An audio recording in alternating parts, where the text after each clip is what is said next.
नमस्कार। रेडियो चितवन 94 मेगाहर्जको कार्यक्रम चितवन बहसमा तपाईँलाई स्वागत छ। म प्रकाश बाबु।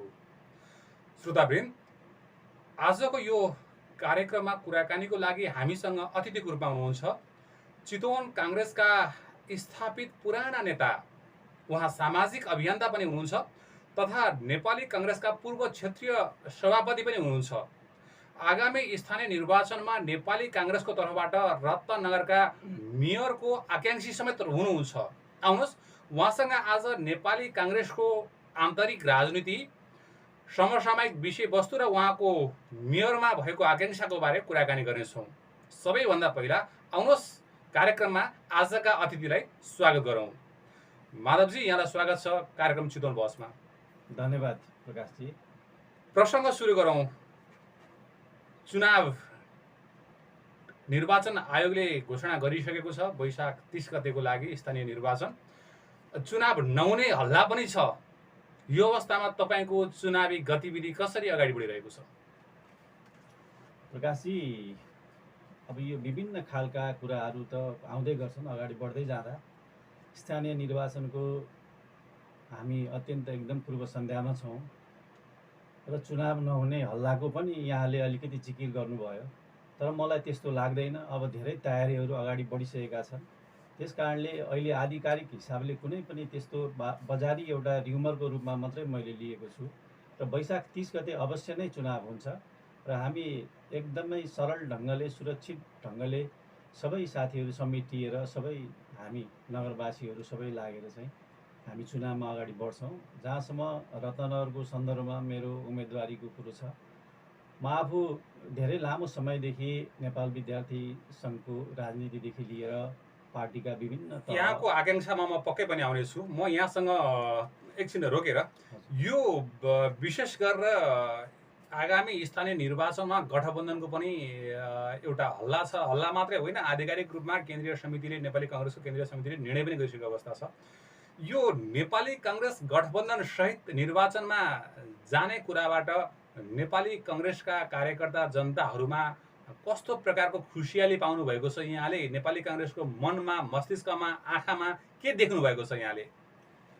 यस्तो छ, अब गठबन्धन गर्ने कुरा आइरहेको छ, चुनावी तालमेलमा जाने कुराहरू आइरहेको छ। केन्द्रीय समितिले पनि त्यो कुराहरू चाहिँ नि एउटा निर्णय तहमा आइसकेका हुनाले अब हामी कहाँ कसरी गठबन्धन गर्छौँ, स्थानीय तहलाई नै हामीलाई पनि अधिकार, स्थानीय तहलाई पनि केन्द्रले चाहिँ आफूले मात्रै नभनिकन स्थानीय तहलाई पनि चाहिँ अधिकारको जिम्मा दिएको छ र नेपाली काङ्ग्रेसले कसरी यो गठबन्धनको हिसाबलाई सोचेको छ भने जस्तो मलाई लाग्छ भने यी गठबन्धन दलहरू जो विगतका सरकारले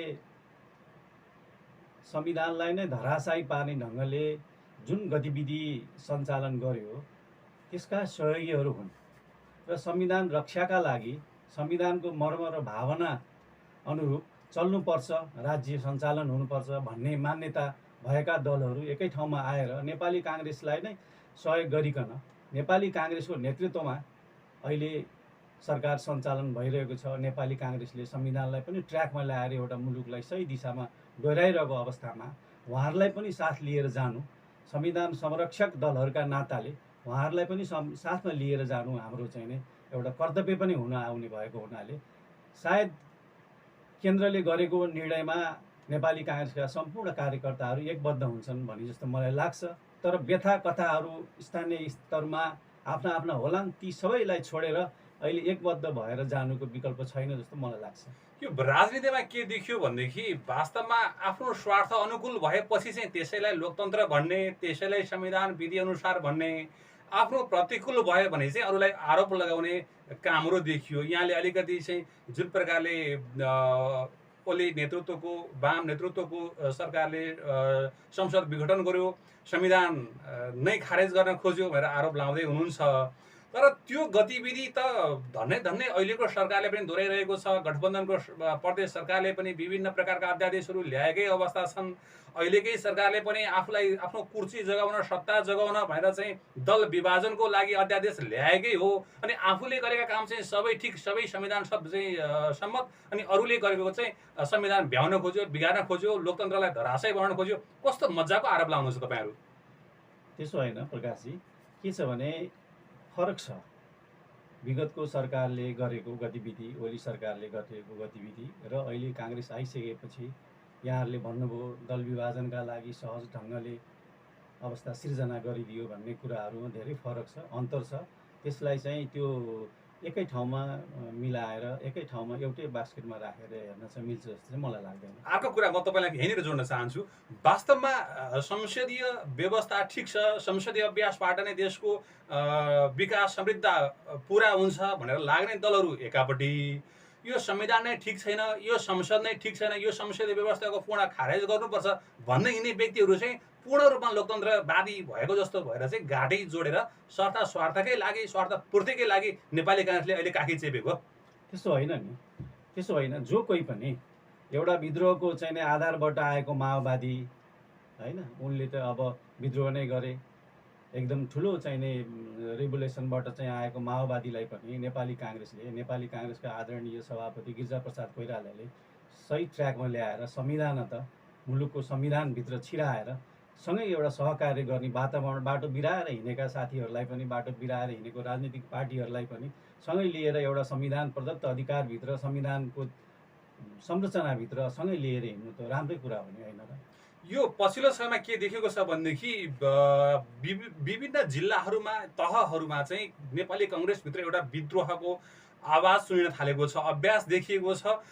यो गठबन्धनको विरुद्धमा, चाहे तपाईँ चितवनको कुरा गर्नुहोस्, चाहे तपाईँ कञ्चनपुरको जिल्ला चाहिँ कुरा गर्नुहोस्, चाहे तपाईँ मधेसका जिल्लाहरूको कुरा गर्नुहोस्, हामी गठबन्धन मान्न तयार छैनौँ। सिङ्गल नै नेपाली काङ्ग्रेस प्रतिस्पर्धामा उत्रन तयार छ। केन्द्रले लादेको गठबन्धनको विरुद्धमा यो प्रकारबाट चितवनकै कुरा गर्ने हो भने पनि एउटा चाहिँ डेलिगेसन गएको अवस्था, सार्वजनिक रूपमा सञ्चार माध्यमहरूमा गएर यो गठबन्धन अस्वीकार्य छ, हामी मान्न तयार छैनौँ, कार्यकर्ताको भावना यो गठबन्धनको अनुकूल छैन भन्ने प्रकारको स्वरहरू सुनिन थालेको छ। कतै नेपाली काङ्ग्रेसभित्र पनि यही माहौलले गर्दाखेरि विद्रोह आउने अथवा पार्टी नै एउटा अस्तित्वमा सङ्कट पर्ने अवस्था यहाँले कतिको देख्नु भएको छ?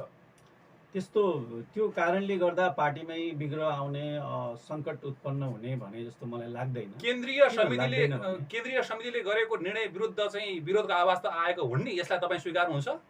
सही कुरा हो।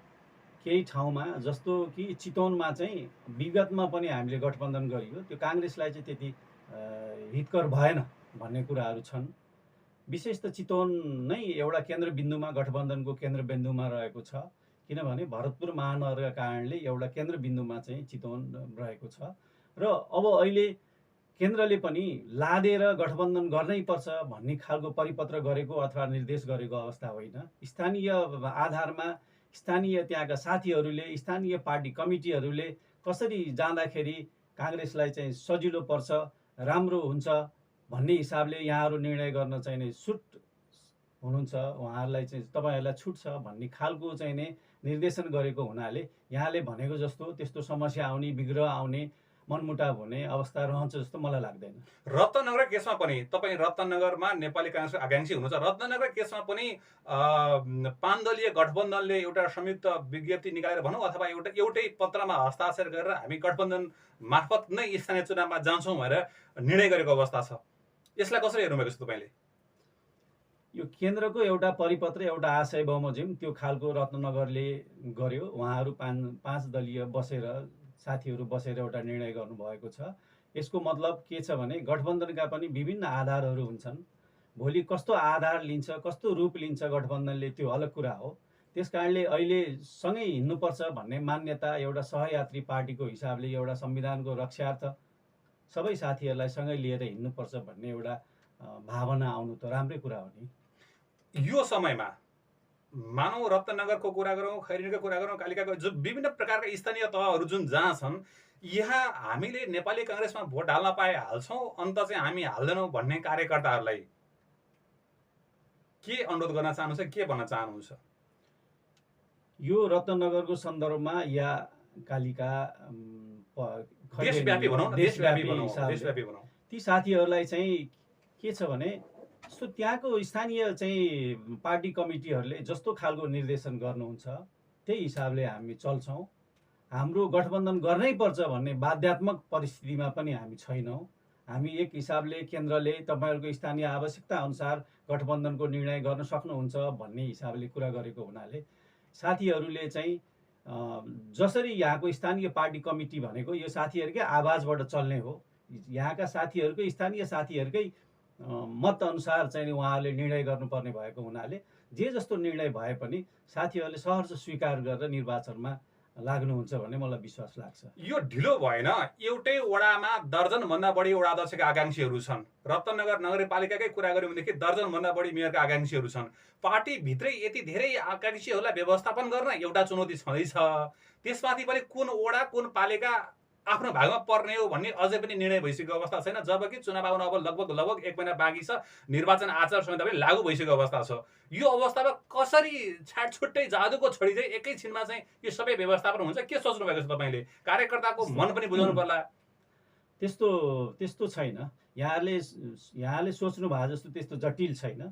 धेरै साथीहरूको बिचमा आफ्नो आन्तरिक पार्टीभित्र या इतर पार्टीभित्र पनि धेरै छलफल र अभ्यासहरू भइरहेको भन्ने मैले जानकारीमा पाएको छु।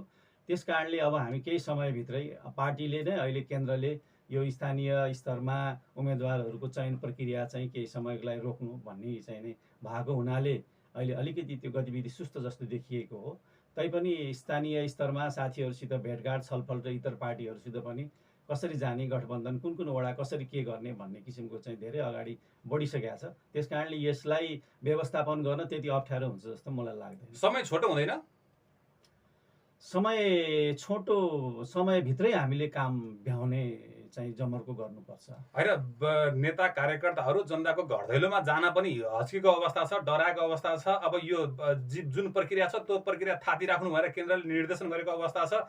हाम्रो उम्मेदवार यो हो, हामी यसरी अगाडि बढ्छौँ भनेर चाहिँ दल विशेषले, पार्टी विशेषले, कार्यकर्ताले भन्न पाएको अवस्थै छैन। यो त्यसो होइन। हामी त के छ भने यही परिस्थितिलाई दृष्टिगत गरेर हामीले 1 महिने घर घर जाउँ काङ्ग्रेस जिताउँ अभियान हामीले सम्पन्न गरिसकेका छौँ। त्यस कारणले व्यक्ति ठुलो भन्दा पनि पार्टी नै सर्वेसर्वा हो। नेपाली काङ्ग्रेसको रुख चिन्हमा मतदान गर्ने कुरा ठुलो कुरा हो। त्यस कारणले व्यक्ति तपसिलमा बसेर पनि पार्टीको लागि चाहिँ हामीले एउटा घर घर जाउँ काङ्ग्रेस जिताउँ अभियान अन्तर्गत हामी प्रत्येक घर दैलोमा हामी पुगिसकेका छौँ। खालि एउटा पात्रको रूपमा अब केही समय, अब 1-2 दिनभित्रमा यो सायद टुङ्गिन्छ पनि होला। थोरै म यहाँलाई चाहिँ यो राष्ट्रिय माहौलको पनि कुरा गर्न चाहे, थोरै अलिकति मात्रै कुरा गर्छु म।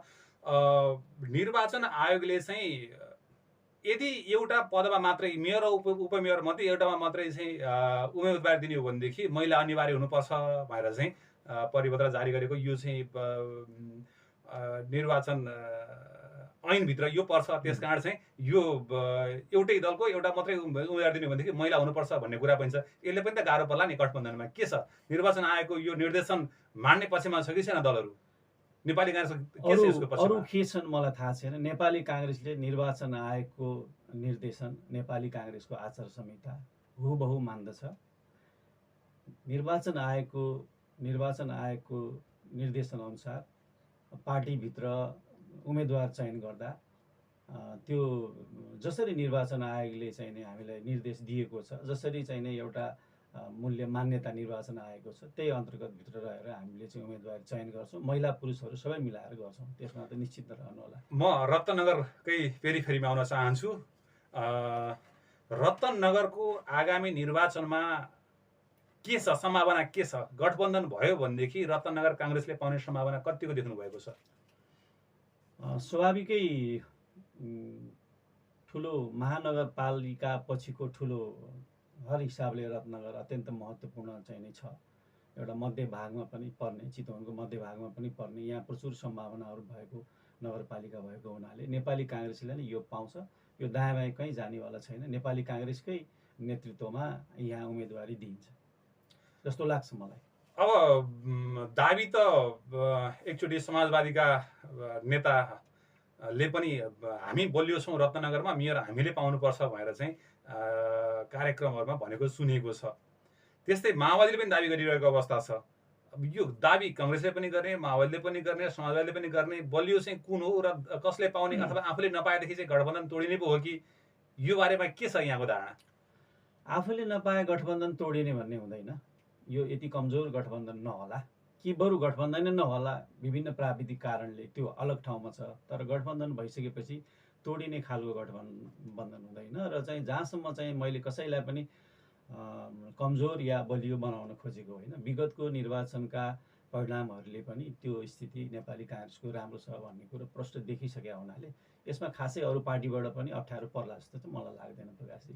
मानौ गठबन्धन भयो र काङ्ग्रेसले रत्नगर पायो, रत्नगरमा पनि 1 दर्जनभन्दा बढी मेयरको आकाङ्क्षी हुँदै गर्दाखेरि तपाईँले टिकट पाउने आधार चाहिँ के छन्?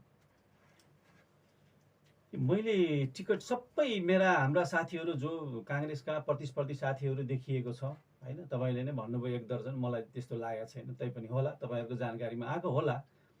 मैले टिकट पाउनुको आधार मेरो एउटा राजनीतिक निष्ठा, मेरो एउटा राजनीतिक निरन्तरता, 35 सालदेखिको अनवरत रूपले चाहिँ नै म चाहिँ नै हिँडेको, राजनीतिमा हिँडेको, सामाजिक क्षेत्र एउटा मानवीय सेवामा म लागिरहेको कारणले गर्दाखेरिमा म कहिले पनि विचलित नभइकन, दायाँ बायाँ नभइकन मेरो आफ्नो कार्यक्षेत्रमा निष्ठापूर्वक एउटा नेपाली काङ्ग्रेसको एउटा सिपाहीको भएको कारणले गर्दाखेरिमा मेरो योग्यता, मेरो क्षमता, मेरो कार्यकुशलता र म पहिला पनि स्थापना कालकै 2054 सालको वडाको अध्यक्ष, निर्वाचित वडा अध्यक्ष, त्यसमा पनि धेरै कमजोर काङ्ग्रेसको उपस्थिति हुँदा पनि मैले मेरो वार्डमा पनि 5 जना चाहिँ साथीहरू हामी निर्वाचित भएको र त्यहाँको नगरपालिकाको विषयमा म चाहिँ कोरा मान्छे होइन।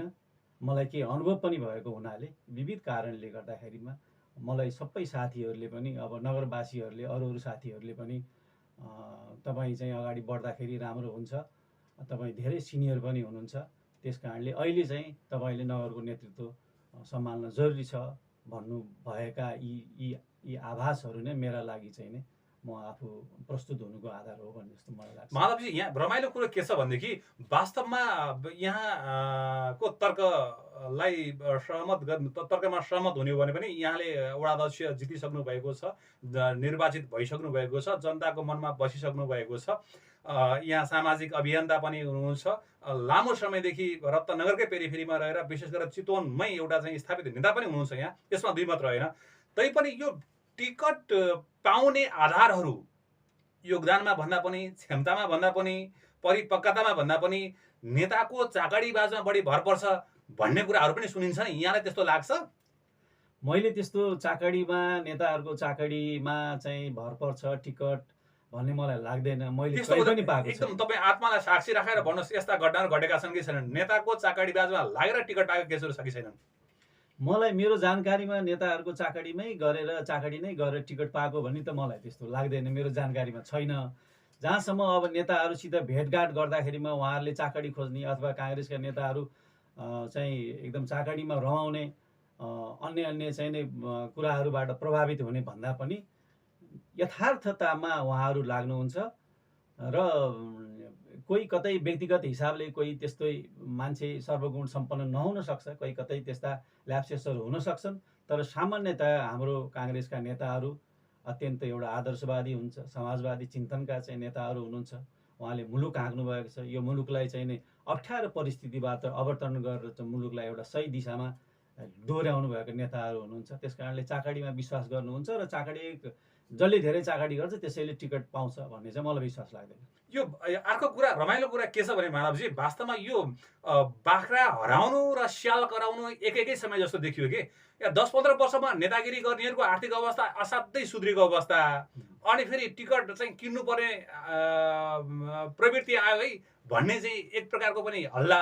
यसले गर्दाखेरि वास्तवमा टिकट त अब किनेबेचमा मात्रै सीमित रहेको छ भन्ने ठाउँहरू पनि प्रशस्त देखिन्छ नि, यहाँलाई कस्तो लाग्छ? त्यस्तो होइन, अरू पार्टीमा के छ मलाई थाहा छैन, अरू पार्टीको कुरा थाहा हुने कुरो पनि भएन, तर नेपाली काङ्ग्रेसको टिकट किनबेचमा बिक्री हुँदैन। यो ढुक्क भएर म निर्धक्कका साथ भन्न सक्छु, किनबेचमा बिक्री हुँदैन नेपाली काङ्ग्रेस टिकट।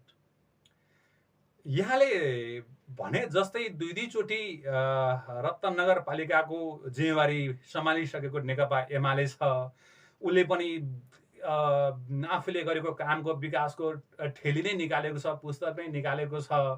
अब यति राम्रो विकास गर्दै पनि अब जनताले फेरि काङ्ग्रेसलाई नै रोल्लान् भन्ने आधार चाहिँ के छ त नि? यहाँले के देख्नु भएको छ? प्रकाशजी, 2053 सालमा नगरपालिका स्थापना भयो, 2054 सालमा निर्वाचन भयो। नेकपा एमाले त्यसको नेतृत्व लियो। 5 वर्षपछि फेरि कर्मचारीहरूको चाहिँ नै हातमा नगरपालिका गयो। फेरि अहिले 74 सालको निर्वाचनबाट पनि एमाले नै यो नगरको नेतृत्व गरिरहेको छ र 54 सालदेखि आज 78 सालसम्म, आज 24 वर्ष भयो। 24 वर्ष त पुरा भयो।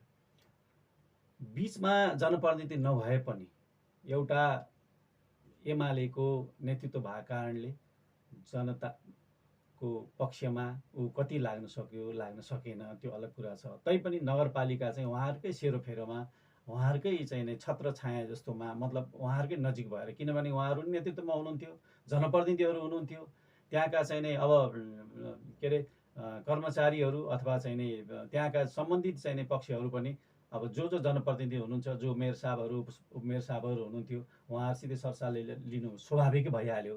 त्यस कारणले गर्दाखेरिमा उहाँकै पेरिफेरीमा यो 24 वर्षसम्म यो नगरपालिका रह्यो भन्ने लाग्छ। र यहाँले चाहिँ के पाउनु भएको छ, यहाँले चाहिँ 54 सालदेखि आज 78 सालसम्म आउँदा ड्रास्टिक चेन्ज। नगरपालिका 54 सालमा यस्तो थियो, 78 सालमा यस्तो आयो। एउटा समानुपातिक हुने, एउटा समयको क्रमसँगै हुने विकास बाहेक एक्स्ट्रा चाहिँ यहाँले पनि के देख्नु भएको छ र मैले त केही पनि देख्दिनँ। खासै त्यस्तो देख्दिनँ। भएको विकासलाई अब यो समयअनुसार भएको विकास भने जस नदिने तपाईँहरू भएन चाहिँ के हुन पर्थ्यो, के गर्न सकेन। तपाईँ मेयरको आकाङ्क्षी हुनुहुन्छ, मेयरको टिकट पाउनु भयो भनेदेखि गत स्थानीय सरकारले यो काम गर्न सकेनन्, जनतालाई यसरी खुसी बनाउन सकेनन्। तर हाम्रो स्थानीय सरकार भयो भने मैले मेयरमा चाहिँ टिकट पाएर जितेँ भनेदेखि म यो काम गर्न सक्छु, जनताको यो आवश्यकता म पुरा गर्न सक्छु, जनतालाई, नगरलाई, नगरवासीलाई चाहिएको यो हो, म यो दिन सक्छु भन्ने के छ तपाईँसँग? प्रकाशजी, अब यो सानातिना टुक्रे आयोजनाहरू जो एउटा वितरणमुखी आयोजनाहरू छन्, वितरणमुखी कार्यक्रमहरू छन्, यस्ता कार्यक्रमहरूले चाहिँ मुलुकको अथवा नगरको विकास हुँदैन। हेर्नुहोस्, गुणात्मक विकास गर्नुपर्छ। बाटो पिच भयो, कालोपत्र भयो, अनि एउटा चाहिँ नै के अरे अब कुनै ठाउँमा ग्राभल हालियो अथवा एउटा चाहिँ खोल्चो पुरियो भन्दैमा त्यसलाई विकास भनिँदैन। एउटा मानवीय विकास, सामाजिक विकास, सामाजिक सद्भावका कुराहरू हुन्छन्, जातीय चाहिँ सद्भावका कुराहरू हुन्छन्, जातीय समानताका कुराहरू हुन्छन्, आर्थिक समानताका कुराहरू हुन्छन्। विकासभित्र त यी सबै कुराहरू पर्छन् हैन। पर्यटनको प्रचुर सम्भावना भएको चाहिँ ठाउँ छ, त्यहाँ केही गर्न सकिएको छैन अहिलेसम्म। त्यस्तो खासै ड्रास्टिक चेन्ज केही पनि हुन सकिरहेको छैन।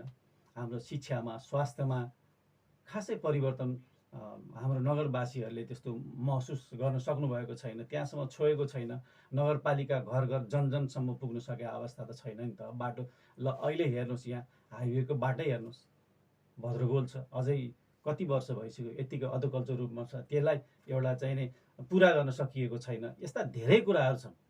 त्यस कारणले 2-4वटा चाहिँ नै बाटो बन्यो, पिच बन्यो, एउटा पुल बन्यो भन्दैमा त्यसलाई गुणात्मक विकास भन्न सकिँदैन। समग्रमा विकास चाहिन्छ। हाम्रो यहाँ चाहिँ नि कृषि, पर्यटन प्रचुर सम्भावना भएको ठाउँ छ।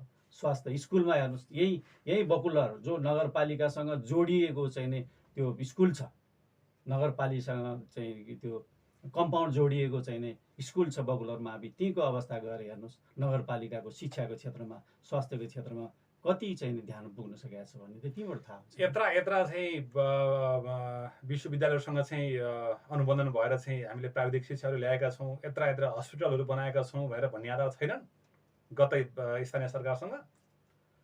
यस्तो छ जस्तो कि प्राविधिक शिक्षाहरू आएका छन्, के त्यति मात्रै हो त? अब हामीले त्यतिमा मात्रै चित्त बुझाउने हो? हस्पिटल चाहिँ नै बनेको छ, नगरपालिकाले कति चाहिँ नै मद्दत आफ्नो ठाउँमा छ, उसले चाहिँ सहयोग गरे होला, अलिकति पैसा दिया होला, बजेट सजेट दिया होला। तर के छ भने त्यही हस्पिटल तपाईँले देख्नु भएको छ, शान्ति मेटनपेल भन्ने संस्थाले, जो स्विजरल्यान्डबाट हाम्रो एकजना डाक्टर हुनुहुन्छ, डाक्टर रुथ, उहाँको इनिसिएसनमा त्यो चाहिँ नै आएको छ। खासै सामान्य खालको एउटा चाहिँ नै उपस्थिति मात्रै हो, सबै त्यो शान्तिमेट भन्नेले यतिको बनाइदिएको हो। यदि नगरपालिका मात्रै हुन्थ्यो भने त्यसमा नेपाली काङ्ग्रेसको पनि साथ छ, सहयोग छ, यो संयुक्त इनिसिएसनबाट नै यो सम्भव भएको भन्नु खोज्नु भएको यहाँले? एकदम हैन त? हामी पनि छौँ, हामी पनि त अछुत छैनौँ।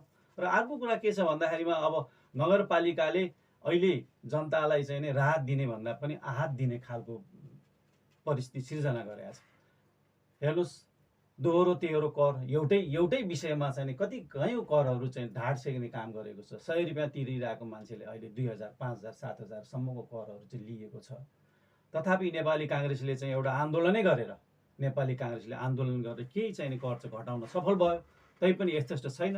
नेपाली काङ्ग्रेसले त्यस्ता करहरूलाई चाहिँ दोहोरो मारमा परेका जनताहरूलाई चाहिँ नि यो कर चाहिँ नि सुविधा दिनेदेखि लिएर सबै चाहिँ नि गर्ने हाम्रो चाहिँ सोच पनि छ। अत्यन्त मारमा परेका छन् जनताहरू। अहिले त्यति कर एफोर्ड गर्न सक्ने अवस्थाका रत्नगरवासीहरू भइसकेको छैनन् प्रकाशजी। माधवजी, म एउटा सामान्य कुरा गर्छु। जनतालाई अहिले सबै कुरोभन्दा चाहिएको चाहिँ रोजगारी हो। हजुर, रोजगारी हो। यहाँले नगरवासीहरूलाई होइन, अब यो प्राविधिक शिक्षा कस्तो प्रकारको ल्याएर चाहिँ स्वरोजगार बनाउने हो, कस्तो प्रकारको प्राविधिक शिक्षा दिने हो, अथवा चाहिँ यहाँका नगरवासीलाई पूर्ण रूपमा उनीहरूको हैसियत अनुसार, योग्यता अभिवृद्धि गरेर रोजगारी बनाइदिने, रोजगारी दिने कस्तो कस्तो प्लान छ यहाँसँग, कस्तो कस्तो योजना छ, कसरी नगरवासीहरूको आवश्यकता अनुसार रोजगार दिन सक्नुहुन्छ यहाँले मेयरको टिकट पाएर निर्वाचित हुनुभयो भने थोरै यसमा पनि जाउँ न हामी। अब यसमा के छ भनेदेखि यो रत्नगर भनेको कृषि र पर्यटनको प्रचुर सम्भावना भएको ठाउँहरू हो है। त्यस कारणले गर्दाखेरि हामीले कृषिमा चाहिँ यथेष्ट चाहिँ नै मद्दत गर्नु पर्यो। मल बिउ समयमा पाइँदैन। किसानहरूलाई चाहिँ नि एउटा जागिर मात्रै रोजगारी होइन, जागिर मात्रै आम्दानीको स्रोत होइन। त्यस कारणले गर्दाखेरि कृषि कर्मबाट पनि रोजगारी सृजना हुनसक्छ। पर्यटन व्यवसाय अत्यन्त फस्टाउँदो अवस्थामा तेस्रो पर्यटकीय गन्तव्य छ। त्यसलाई पर्यटकहरूको बसाइलाई लम्ब्याउनको लागि आज 2 दिन 3 रातको अवस्था छ। सौरामा बस्ने प्याकेजै त्यही छ भनेदेखि हामीले 5-7 रात चाहिँ यहाँ पर्यटकहरूलाई राख्न सकियो भने होटलहरू खुल्छन्, व्यवसायहरू चल्छन्। त्यस कारणले पनि त्यताबाट पनि रोजगारी चाहिँ आउन सक्छ। अरू कुरो प्राविधिक शिक्षा, मलाई चाहिँ के लाग्छ भने रत्नगरमा कमसेकम प्रत्येक विद्यालय एक कम्तीमा एक प्राविधिक शिक्षालयको अवधारणा अन्तर्गत हामी चल्न सकियो भने सबै आफ्नो आफ्नो कर्म गरेर आफ्नो एउटा सिप आर्जन गरेर स्वरोजगार पनि हुन सक्छन्, कतै जममा पनि लाग्न सक्छन्। यी धेरै उपायहरू छन् रोजगारीका लागि। त्यसरी नै हामी चाहिँ नि जानुपर्छ जस्तो मलाई लाग्छ। अब अघि नै यहाँले भनिसक्नुभयो, मैले वडाध्यक्ष चलाइसकेको छु, मैले पटक पटक निर्वाचित भइसकेको व्यक्ति हो, मैले पार्टीको पोर्टफोलियोमा पनि क्षेत्रीय सभापति पनि लगभग 2 कार्यकाल नै चलाएको व्यक्ति, म पुरानो व्यक्ति हो, मैले चाहिँ मेरोमा टिकट आउने पक्का छ भन्दै हुनुहुन्छ। तर यो सहज रूपमा त्यसो भएदेखि नगरमै टुङ्गिन्छ त नेपाली काङ्ग्रेसको चाहिँ यस पटकको यो मेयरमा आकाङ्क्षा राख्नेहरूको बिचमा सहमति नगरमा हुने सम्भावना देख्नु भएको छ? सहमतिको प्रयास भइरहेको छ। हामी सकेसम्म नगरमै सहमति गरेर एकजना मात्रै चाहिँ जो उम्मेदवार हुनुहुन्छ एकजना मात्रै पठाउँछौँ। तथापि त्यो हुन सकेन भने पनि हामी एकदम नेपाली काङ्ग्रेसको विधान अन्तर्गत रहेर एउटा सिस्टम छ, हाम्रो तहगत सिफारिसका सिस्टमहरू छन्, त्यही सिफारिसको सिस्टम अन्तर्गत रहेर हामी टुङ्ग्याउँछौँ। माधवजी, हामी कार्यक्रमको अन्त्यमा छौँ। जाँदै नगरवासीहरूलाई सम्बोधन गर्नुपर्ने कुरा, भन्नुपर्ने कुरा, यहाँहरूसँग नगरवासीसँग चाहिँ यहाँले केही भन्नुपर्ने कुरा भएदेखि राखिदिनुहोस् न। मलाई नगरवासीहरूलाई एउटा कुरा भन्न मन लागेको छ। हामी धेरै पछाडि पऱ्यौँ। 54 सालदेखि आज 78 सालसम्म, आज 24 वर्ष 25 वर्ष लाग्ने बेला भइसक्यो। हामीले नगरपालिका स्थापना यही गतिमा विकास यो सुस्त हिसाबले होला भनेर सोचेका पनि थिएनौँ। नगरवासीको हैसियतले एउटा गर्व गर्न लायक नगरपालिकाले यो खालको चाहिँ नि एउटा यो नगरलाई साँच्चीकै रत्न बनाउँछ भन्ने लागेको थियो। त्यो हुन सकेको छैन। अहिले पनि नगरपालिकाको उसमा के अरे यो र्याङ्कमा हेर्ने भनेदेखि 7वटा पालिका मध्ये 7औं यो नगरपालिका कार्य सम्पादन मूल्याङ्कनमा। त्यस कारणले गर्दाखेरिमा हामीले कति गर्न सकेका छौँ, कति गर्न सकेका छैनौँ। धेरै अनुभवी साथीहरू दोहोऱ्याएर चाहिँ यहाँ जनप्रतिनिधि हुनुहुन्छ। तथापि हामी 7औं नम्बरमा, 7औं। त्यस कारणले यसैबाट नि थाहा हुन्छ। त्यस कारणले पनि अब एकपटकलाई यसपालिलाई नगरपालिकामा नेपाली काङ्ग्रेसको नेतृत्व यहाँका नगरवासीहरूले चाहेका छन्। त्यही अनुरूप मद्दत गर्नुहुनेछ भन्ने विश्वास लिएको छु र नेपाली काङ्ग्रेसलाई यसपालिलाई यो नगरमा मतदान दिनको लागि पनि म अनुरोध गर्दैछु सम्पूर्ण नगरवासीहरूलाई।